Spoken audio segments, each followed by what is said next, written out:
the length you want to bowl, slightly fuller.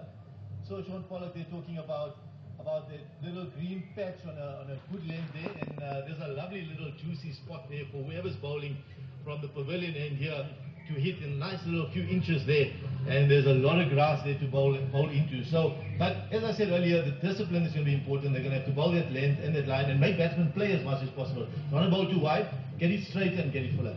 Which of the South African bowlers is best equipped to work with this wicket this morning?